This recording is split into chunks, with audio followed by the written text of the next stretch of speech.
Niyang blood pressure ay 90/60.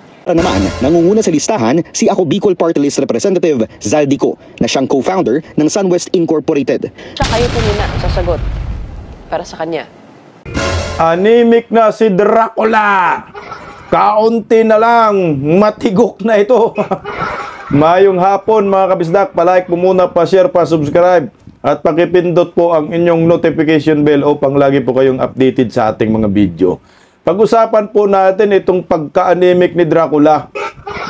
Malapit na yata itong Matigok Awards ayon sa kanyang bataan na sunog naman kay Gretchen Ho sa kanyang interview kagabi dyan sa One News. Nagtapuna na po ng mga putik itong mga buhaya. Ito tuloy pa rin ang labanan ng Marcos versus Romualdez camp. Na ito mukhang may buwelta po itong Ako Bicol Party List laban po dito kay Toby Tiangco.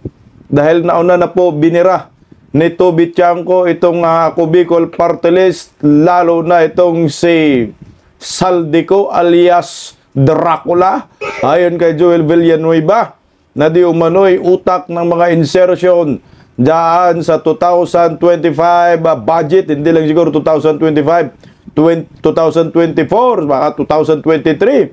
Kasi sila naman po ang utak nito at miyembro ng small committee na nais nga ho, ipatawag po itong si Zaldico dyan sa sarswelang investigasyon sa Kongreso. Animal, no? Mga buhaya, inimbestigahan yung sarili nilang pagkabuhaya, mahiya naman kayo. Mga walang hiya talaga, mga makakapal ang mukha. Kailan kaya mahiya itong mga to? Mga, no? Masyado ng harap-harapan ginagago ang taong bayan. Mantakin mo, mag-iimbestiga kayo. Puro kayo mga kawatan dyan. Tumigil-tigil nga ho kayo. Kaya tama rin po itong sinabi ni Toby Tiangco eh. Lokohan lang yan.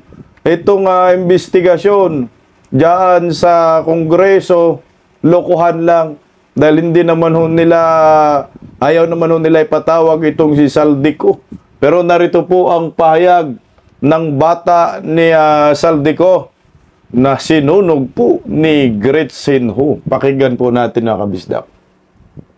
Can you confirm the whereabouts of Congressman Zaldico? Is he in the United States, and how long has he been there? When did he leave the country?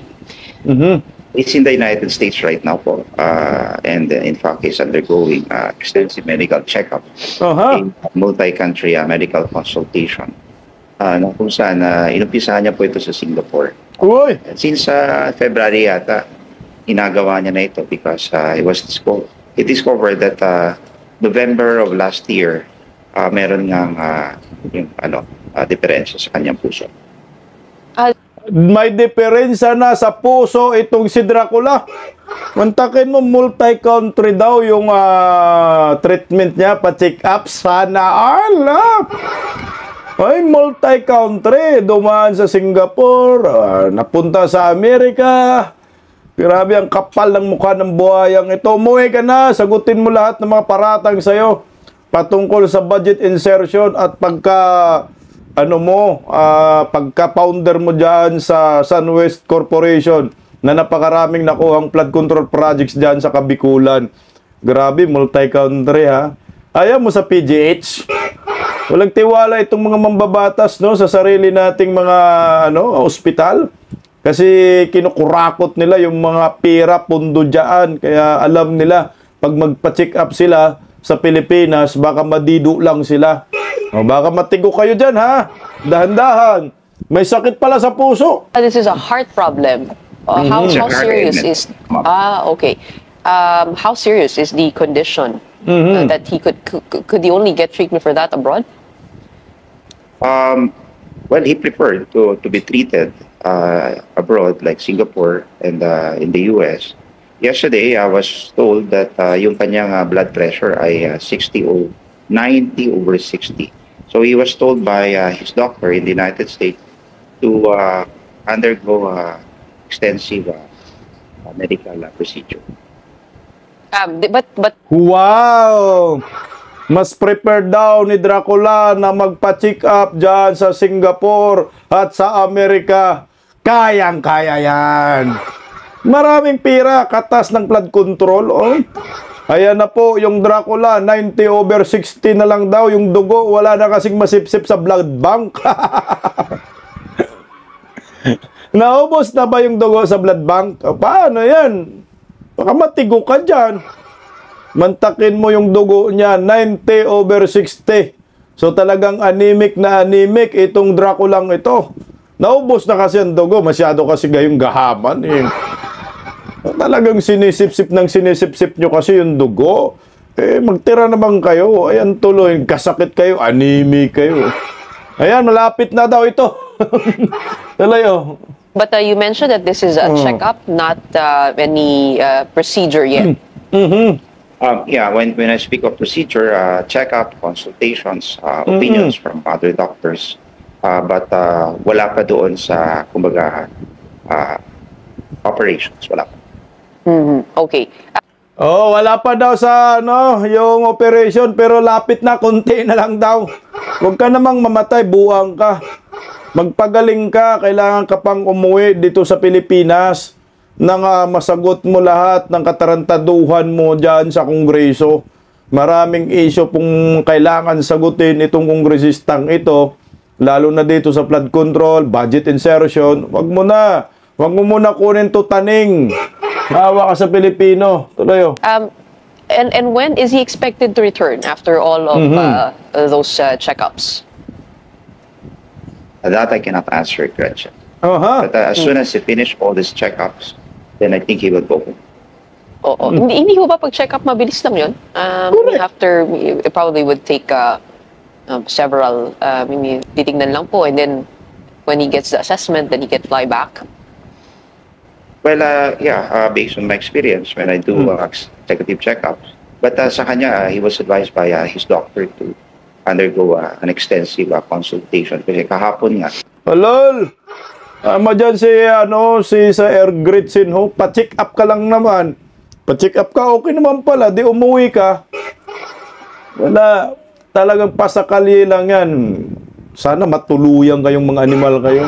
Pasakali lang po yan para makaiwas sa mainit na issue patungkol sa flood control, corruption ngayon. Ano lang yan, umiiwas lang yan. Kasi alam niya siyang puntarya dito. When I learned that, sabi niya, 90/60, yung kanyang blood pressure, pinapabalik ulit siya ng kanyang doktor. Would you know where in the United States the congressman is? He's in the East Coast. As to the particular and specific state, hindi ko po masagot ngayon. Oo, he is a public official po kasi, no? Siyempre, pag nandun po siya, yung kanyang tungkulin, tinatanong ng taong bayan kung paano po niya gaganapin. So, what would you say over, I guess, the timing of this? It comes alongside the hearings on the flood control projects, and syempre nababanggit po ang pangalan ni Representative Zaldico.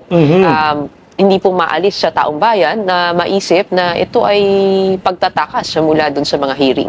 Eksakto! No, he never intend to, escape or hide. And that's why he continues to communicate with me. And but he doesn't want to, engage into any interviews because hindi nga stable yung kanyang kalagayan. But tumakas na, aminin nyo na lang. Tama si Gretchen dito. Paano niya gampanan? Yung pagiging kongresista niya ay nasa Amerika siya. Tumakas na yan. Hindi daw tumakas. Bulilyaso ka, Dracula ka. Sige, drama-drama kayo. Sana ho'y matuluyan kayo ng magabaan kayo.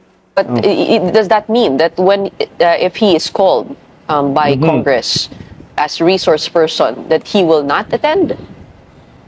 Yes, he will attend if he will be summoned, provided that the same will be the subject of an ongoing investigation. Because what was raised by Toby Chanko was a subject matter which is not an issue that is not the subject matter of the TICOM committee. Therefore, members of the committee ruled not to, adhere to those requests because the improper. Ibig nyo sabihin na hindi po dapat tinatalakay itong budget insertions kuno dito sa flood control hearings. Tama po ba yung pagkakaintindi ko?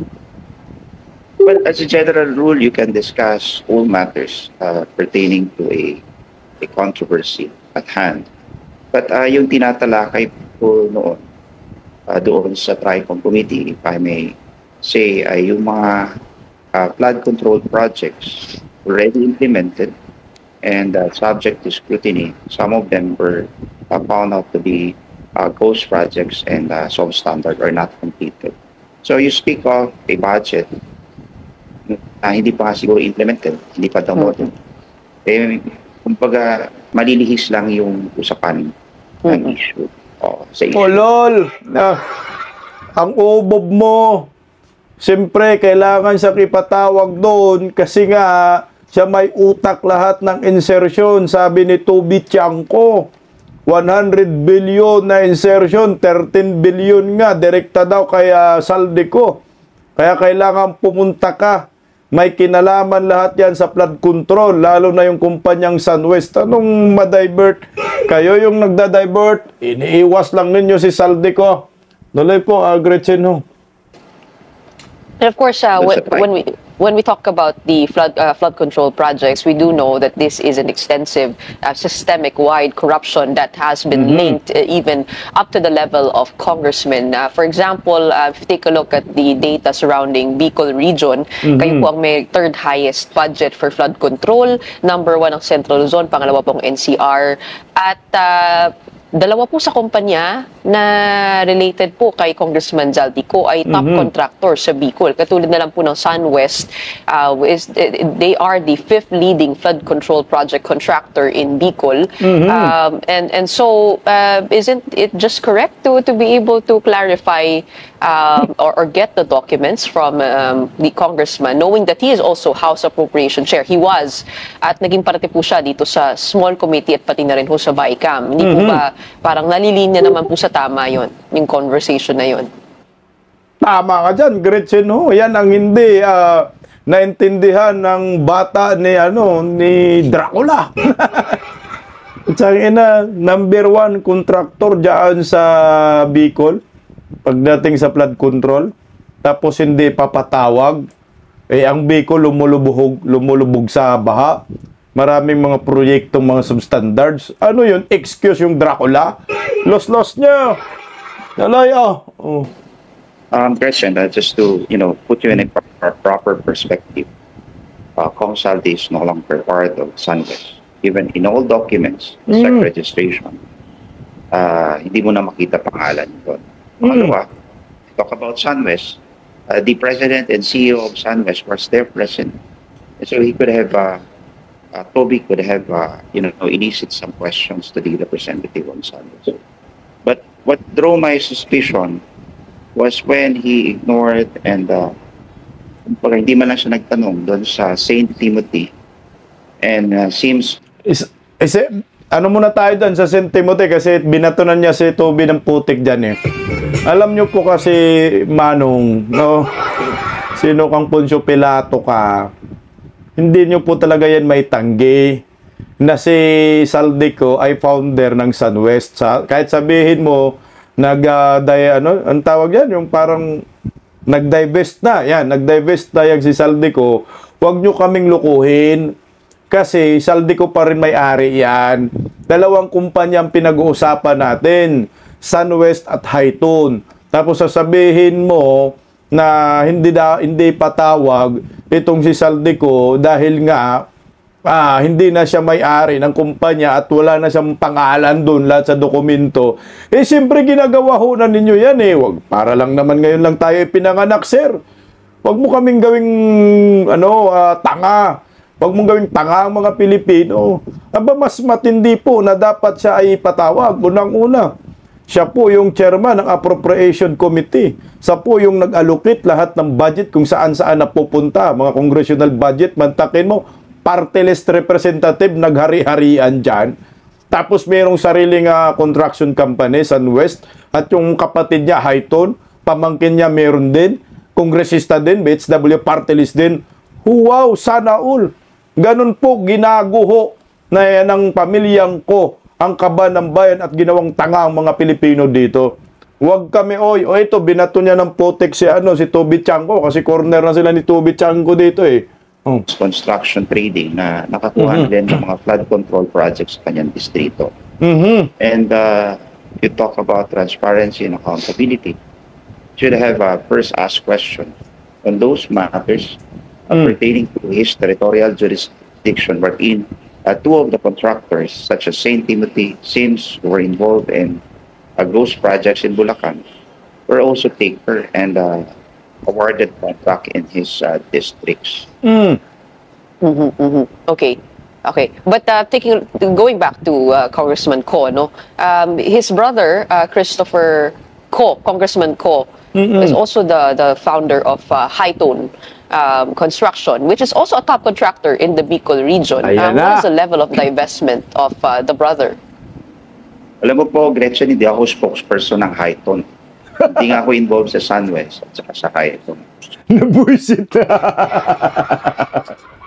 Nabuisit na ang bataan ni Saldico. Ba't ka kasi nagpa-interview? Ba't ka kasi nandyan? Natural ang pag-uusapan, pondo ng bayan, flood control. SunWest at Hightone, pamilyang ko. May mga sariling eroplano ang mga bugok eh. Yung si Claudine ko, anak ni Christopher ko, sus ko Ginoo, mamahaling gamit eh. Bakasyon sa Europa kung saan napupunta, dapat handa ka. Tuloy oh. So if I may, let's focus on the budget insertions and the platform because I did not appoint myself as spokesperson of SunWest and Hightone. Focus na po. Focus daw po sa sa Kongreso. Huwag daw sa Hightone at saka sa SunWest. Iyan nga ho yung pinaka-main issue ngayon eh. 'Di ba? Ito nga po yung SunWest Incorporated, Hightone na nalink dito, sila ang may-ari, magkapatid. Saldico at saka si Haydin ko.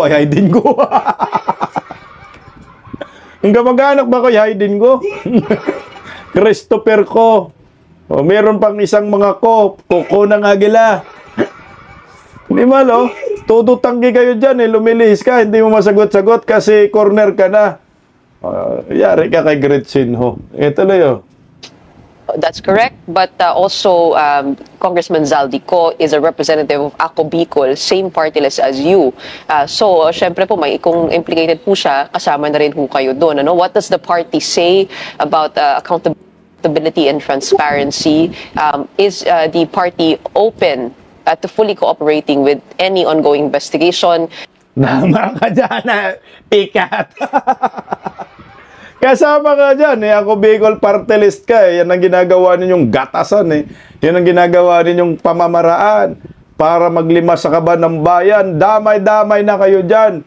Alam nyo yan kung paano ninyo tinarantado yung kaba ng bayan. Huwag ka na magmangan-mangan, sir. Magkano kaya, sir, yung party dyan? Into these, pati po yung mga possible conflicts of interest.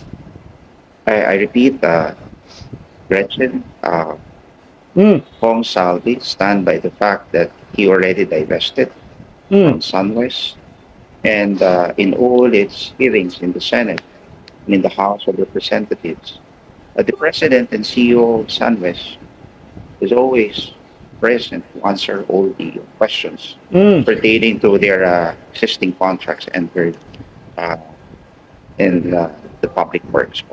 So, siguro, I can only answer those issues where Ako Bicol was alluded.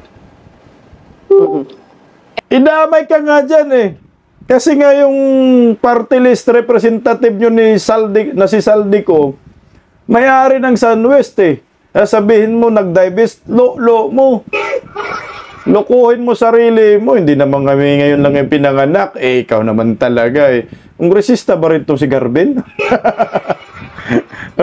Talas economy lang sa Ako Bicol party list. Ang mga taga Bicol, ayan na, bumukol-bukol ng kanilang mga pitaka. mga bulsa, pati mga bank account, bukol na bukol. Iboto pa ninyo, ginagawang gatasan yung party list ng mga itong negosyanteng ito. Tuloy, oh. And several congressmen have released actually their SALNs. No? Meron pong ganong panawagan ng presidente na mag-lifestyle check. He is willing to disclose his own SALN, sabi po niya. Are you amenable to that, releasing SALNs, communications, and bank records?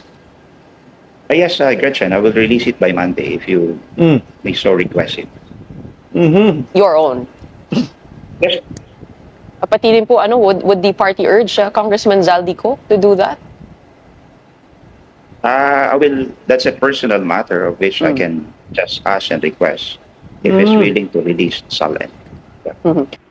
Andun si Garben kung resista rin ito? Putya, mga buhayan na nagsama-sama.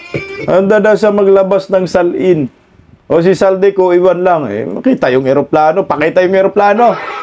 Ay, para magkabistuhan. Tuloy, oh.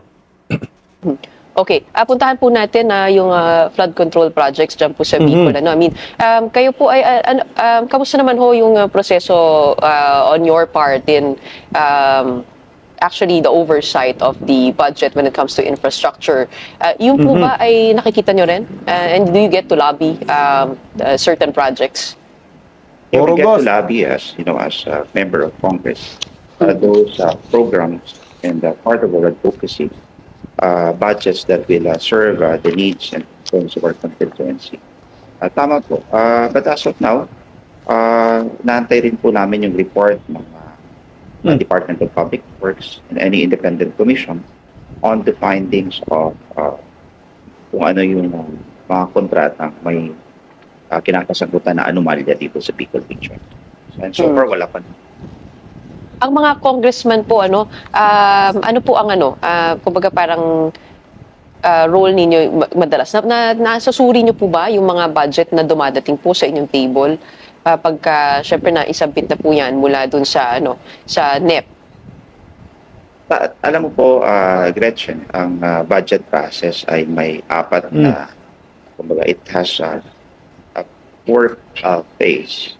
One is the preparation, which is the National Expenditure Program, a product of the executive submitted to the House of Representatives. Sa amin nag-emanate yung budget. It's the approval or the consent being asked by the executive. Pambihira, no? Nakadalawang slot pa lang ako Bicol Party List. Representative din itong muklo na ito. Kaya ganun na lang makadepinsa kay Zaldico. Representative din pala siya, dalawang slot ang ako Bicol Party List. Alam niyo po, sir, huwag niyo pong dayain ng taong bayan, sir. Diyan sa Bicol, meron na pong naiulat na mga flood control na substandards. Yung sa Aerosin ba yun? Nag-trending pa nga ho yun. Marami na pong nagre-reklamo dahil baha pa rin ang Bicol. Naalala mo? Mga 2024 na nandun si BBM. Ang sabi niya, may flood control, talagang hindi kinaya yung baha, na overwhelm. Ang sabi na overwhelm. Yung pala, mga ghost projects lahat. Huwag kami. Talayo. The approval of its budget. So, nandun na yung pag-scrutinize. Nandun na yung General Appropriation Bill 1, 2, and then we transmit it to the Senate. And then if there is a conflicting position, then we harmonize the same through what they call this, a bicameral conference committee. And the product of which we ratify by all the members of Congress, kung ano man ang napagkasundoan ng Senado at ng Kongreso. So, ang sinasabi ko dito, and really in relation to the accusations of Toby Chanco, a budget, the General Appropriation Act, is an act of Congress which was signed into law. In fact, siya mismo bumoto doon sa GAA, pati sa ratification ng BALCAM. Hindi ko alam kung bakit hanggang ngayon nagre-reklamo pa rin siya. But he was part of the product, the law, that he himself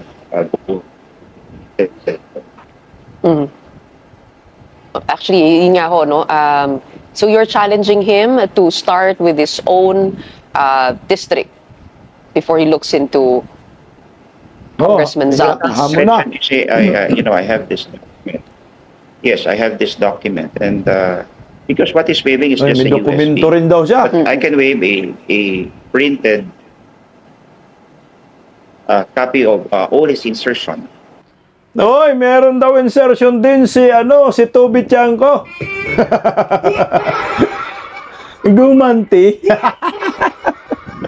O, sige, magputikan kayo ng putik. O, tingnan natin kung sino yung magaling bumato ng putik. Basta kami dito, magpalakpakan lang kami. Basta kami, maghihintay kami kung sinong makulong. Meron din na putik daw. May ebidensya kung si Toby Chanko may USB, siya may papel. Okay, tuloy. In his district, and it amounted to 529 million for 2025. This is his alleged insertion. And some of the projects here were awarded to the two contractors that I mentioned, yung na-inkwento sa Ghost Project, yung Sims and St. Timothy. If it's all about accountability and transparency, and considering that the pressing issue right now are these contractors who are involved in those projects, and sana imbestigahan niya muna yung bakod niya. Oy. Saan po binabalak ilabas po yan, yung datos na hawak? Teka lang, 500 million daw insertion. Dapat daw imbestigahan ni Toby Chanko. Yung bakod niya, wala na. Warla na to. Warla na ng mga buhaya to. Okay. Tuloy natin, Hawak po ninyo sa inyong document? I can give this to you. I can even forward it to your Viber or to your staff. So, para man masagot niya at may paliwanag kung bakit. Nandun na kasi yung Sims Nandun na yung St. Timothy.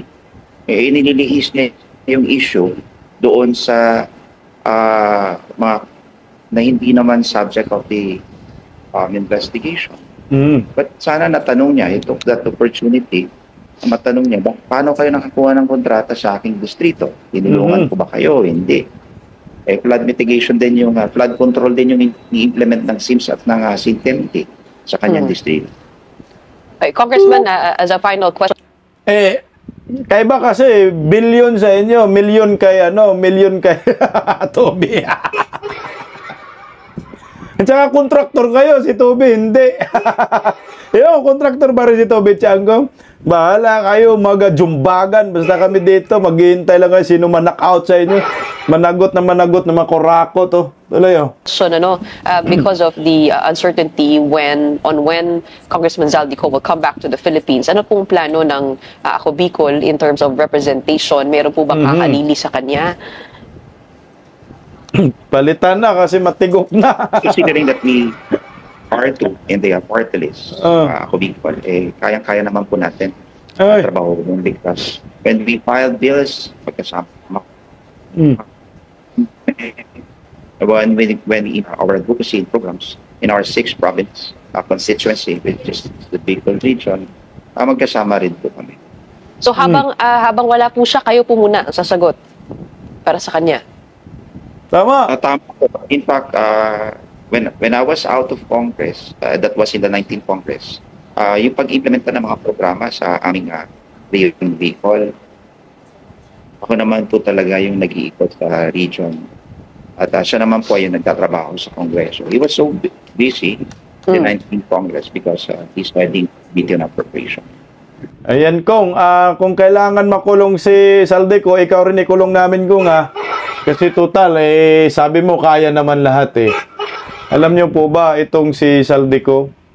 Tingnan niyo po, yung contractor talaga na contractor. Naman, nangunguna sa listahan si Ako Bicol Party List Representative Zaldico, na siyang co-founder ng SunWest Incorporated. Kapatid din niya si Christopher Co, na co-founder naman ng Hightone Construction and Development Corporation, at si FSco Builders and Supply Managing Officer Farida Co. Si Magbubukid Party List Representative Ferdinand Beltran naman, mismong manager ng Third Star Builders Contractors. Si CWS Party List Representative Edwin Garjola, kamag-anak ang ilan sa shareholders ng Newington Builders, Laurel Development Corporation at S.Ang Construction and General Trading Incorporated. Yan yung mga kontratistang kongresista. Yung pamilyang ko 3. Hindi pa kasama yung boyfriend yata. na mayroong neklo din, na mayroon din sariling construction company. Alam niyo po, dapat managot si Saldico dito. Kung wala siyang kasalanan, umuwi siya. Hindi po enough yung sasabihin lang ng kapwa niyang kongresista na okay naman, kaya daw niya. At siya daw yung sasagot lahat habang wala si Ko. Los. Kasama ka ba sa BICAM? Wala. Kasama ka ba sa small committee na sinasabi ni Toby Chanco? Hindi. Ang tanong dito, handa ka ba magpakulong? Sagutin mo bang kasalanan ni Saldico? Yung mga bilyones na kaba ng bayan na nawawala, 100 billion. Yung insertion ni Saldico na 13 billion at total of 15 billion. Sakay ano pa, ayon pa kay Toby Chanco to ha. Ni-request daw ni Saldico sa mga distrito na hindi alam ng mga kongresista, mga mambabatas, gumagawa ng sariling insertion itong si Saldico. Alam nyo po, ang gulo ng Pilipinas dahil sa mga party list na yan. Sana wala na lang party list. At dapat buwagin na itong party list na ito dahil dagdag problema lang yan sa bayan. Sila yung siga. Bantayan nyo dyan sa Kongreso, puro mga party list yung mga siga. Mga mukhang mga buhaya talaga. Tanong ko po sa inyo, dalawang tanong ko po, dapat bang makulong tong si Saldico? O dapat tanggalin na po ang party list system sa ating bansa dahil ito ay ginagamit lamang ng mga kontraktor, mga kongresista, mga negosyante para makapasok sa Kongreso at makakuha ng tiba-tibang kontrata sa gobyerno para maglilimas sila ng kaba ng bayan. Alam niyo ako talaga, hindi ako pabor din sa party list. Para sa akin, kailangan alisin na po yung party list system. Ang tanong, kaya yan? Alisin? Sila rin magpapasa ng batas dyan Sila din ang gagawa dyan na maalis ang party list. Malamang, hindi po talaga nila aalisin yan dahil nakinabang ang mga buhaya. Good luck na lang sa mga Pilipino. Bisdak Pilipinas, God first. Bisdak Pilipinas, para sa bayan.